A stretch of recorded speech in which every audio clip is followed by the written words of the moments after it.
ஹாலிடேஸ்னாலே அது நம்ம ஜிடி ஹாலிடேஸ் தான். GT holidays, South India's #1 travel brand. Censor குழு முன்னாள் உறுப்பினர் SP சேகர் இணைஞ்சிருக்காரு. அவரோட பேசலாம். வணக்கம் சார், நன்றி இணைப்புல இணைஞ்சதற்கு. சார், இப்ப நீதிமன்றத்தினுடைய இந்த உத்தரவை நீங்க எப்படி பார்க்கறீங்க? ஆமா, பிளேன் டேக் ஆஃப் ஆக போகுது. அதுக்குள்ள நான் என்னுடைய கருத்தை சொல்லிடுறேன். நான் துபாய் போயிட்டு இருக்கேன். இது கோர்ட் ஆர்டர் வந்திருக்கு. ஆனா கோர்ட் ஆர்டர் வந்தாலும் இப்போ UA சர்டிபிகேட்டா A சர்டிபிகேட்டாங்கிறதுல பிரச்சனை இல்லை. அவங்க அந்த NOC கொடுக்கணும், அந்த அந்த ராணுவ சம்பந்தப்பட்ட காட்சிகளுக்குன்னு சொல்லியிருக்காங்க. அந்த NOC வந்தாதான் அவங்களால கொடுக்க முடியும். தவிர இப்ப இந்த கோர்ட் ஆர்டர் இப்ப வந்தா கூட அது சாயங்காலத்துக்குள்ள வெப் காப்பி அந்த டைரக்டா அவங்களுக்கு சர்வ் ஆகணும். அப்படி இருந்தா கூட அவங்க சேர்மன் கிட்ட கேட்டுட்டு தான் சொல்ல முடியும். அந்த மாதிரி சில ப்ரொசீஜர்லாம் இருக்கு. அதனால உடனடியாக அதனுடைய நடவடிக்கை இருக்குமான்னு தெரியல எனக்கு. சரி, இப்ப நீங்க சொன்னீங்க, அதாவது NOC வாங்கணும் அப்படின்னு சொல்லிட்டு, அப்ப இன்னும் இந்த படத்தை ரிலீஸ் தேதி கூடிய சீக்கிரம் வரணும் அப்படிங்கறதா ரசிகர்கள் எதிர்பார்ப்பாங்க. ஆனா நீங்க சொல்லக்கூடிய ஒரு பாயிண்ட் ரொம்ப முக்கியமானது. இந்த NOC அப்படின்னு வாங்குறதுக்கு எவ்வளவு காலதாமதம் எடுக்கும் சார்? சார், அது காலதாமதம்ங்கிறது இல்லமா. NOC தயாரிப்பாளர் தான் வாங்கணும். ஏனென்றால் சென்சார் போர்டு கிட்ட இல்ல. அது சென்சார் NOC நீங்க வாங்கிட்டு வாங்கன்னு சொன்னா அவங்க மத்திய அரசனுடைய உள்துறை அமைச்சகத்துக்கிட்ட இருந்து அவங்க வாங்கணும்.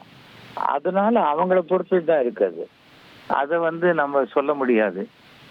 தவிர இப்போ ஜனநாயகன் குழுவே படத்தை தள்ளி வைக்கிறதா தானே சொல்லியிருக்காங்க ரிலீஸ் டேட்டை. இல்ல சார், இப்ப நீதிபதி உத்தரவு பிறப்பிச்சிட்டாங்களே, அப்ப திரும்பியும் சென்சார் சான்றிதழ் NOC கேட்பாங்களா மறுபடியும்? கண்டிப்பாமா. இப்ப பிரச்சனை NOC கேட்க கூடாதுங்கிறதே கிடையாது. ஏனென்றால் அவங்க உறுப்பினர்கள் இதுக்கு சொல்லிருக்காங்க.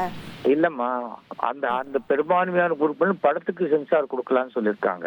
ஆனா அந்த பட தயாரிப்பாளர் NOC கொடுக்கலங்கிற ஒரு விஷயத்தை தான் ஒரு உறுப்பினர் சொல்லியிருக்காரு இல்லையா? அந்த விஷயத்த டீல் பண்ணிருக்காங்களான்னு தெரியல கோர்ட்ல. ஏனென்றால் NOCங்கிறது கொடுத்தாதான் அந்த சர்டிபிகேட்டை அவங்க கொடுக்க முடியும்.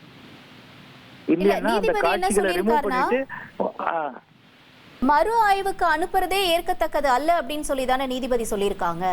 அவர் சென்சார் போர்டுடைய விஷயத்துல கோர்ட் எவ்வளவு தூரம் தலையிட முடியும்ங்கிறது எனக்கு தெரியல. ஏனென்றால் அவங்க நீங்க விரைந்து பார்க்கலாம் அப்படின்லாம் சொல்லலாம். விரைந்துங்கிறது என்ன? 2 நாள்ல பார்த்தாலும் விரைந்துதான், 10 நாள்ல பார்த்தாலும் விரைந்துதான். நாங்க வழக்கமா 25 நாள் எடுத்துப்போம், 10 நாள்ல பண்ணிட்டோம். எவ்வளவு விரைந்து பண்ணிருக்கோம் பார்த்தீங்களான்னு சொல்லலாம்.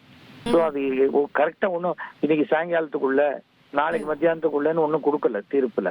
தவிர எதுவாக இருந்தாலும் இவங்க மறுபடியும் மேல்முறையீடுக்கு உண்டான வாய்ப்பு இருக்கு சென்சார் போர்டுல. ஏன்னா அவங்க சேர்மன் என்ன சொல்றாங்களோ அதைத்தான் இங்க கேட்க முடியும். பாம்பேல சேர்மன் சொல்றத அது தவிர இதுல மேலோட்டமா நம்ம பதில் சொல்ல முடியாது. கோர்ட்ல அந்த சுப்பிரமணியம் என்ன சொல்லியிருக்காரு, அவங்க அந்த முக்கியமான சில காட்சிகளுக்கு உண்டான NOC வாங்கப்படவில்லை, அதனாலதான் இது தாமதமாகுதுன்னு சொல்லியிருக்காரு. அந்த NOC வாங்காத கொடுங்கிற ஜட்ஜ்மெண்ட் இருக்கான்னு தெரியணும். அதுதான் பார்க்கணும். ஒரு தயாரிப்பாளருக்கும் சென்சார் போர்டுக்கும் தான் உள்ள பிரச்சனை. அது என்ன ஆயிடுச்சு, விஜயினுடைய ரசிகர்கள் அதிகமாக இருக்கிற காரணத்தினால அவங்களுடைய எதிர்பார்ப்புக்கு உண்டானதுக்கு முன்னாடியே இவங்க இதெல்லாம் பண்ணியிருந்தாக்க இந்த பிரச்சனை வந்திருக்காது.